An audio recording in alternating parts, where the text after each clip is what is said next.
today we hear about the debt ceiling talks that they might go with the McConnell proposal.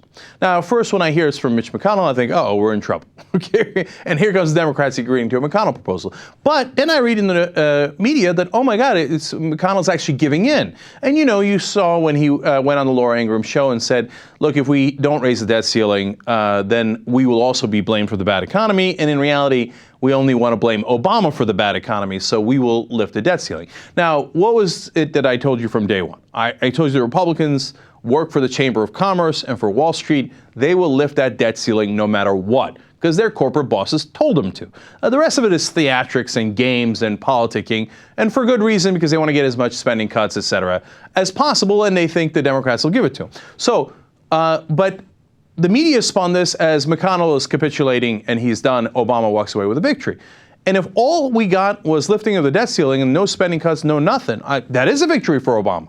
And it might still be the case. If that's the case, fantastic. All right, that's terrific. We don't have to do all this nonsense spending cuts, which would hurt our economy, which would hurt our unemployment situation, et cetera, right? But, and you knew there was a but coming, it turns out, yeah, the proposal might actually be that we give them $1.3 to $1.5 trillion in spending cuts, and in return, we get absolutely nothing. Now, that's the Obama I know and don't love.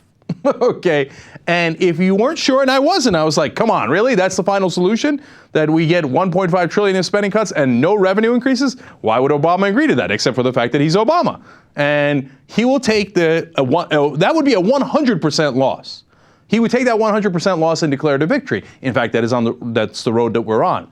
But in case you weren't sure, Podesta was on Fox News over the weekend, and Podesta, obviously, John Podesta is a guy who runs Center for American Progress, which, by the way, that's a solid organization. Think Progress, which is their blog, is fantastic with information. But Podesta is very close to the White House, and he says, quote, I don't like it, but I think it's probably some version of McConnell, which is to cut the deficit now by $1.3 or $1.4 trillion, get the debt limit passed, and then fight it out next year in the election.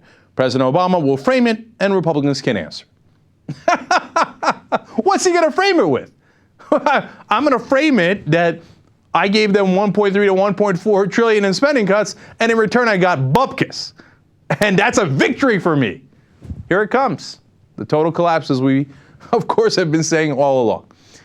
But there's an article out today that's saying that, oh, this is going to work out great for Obama.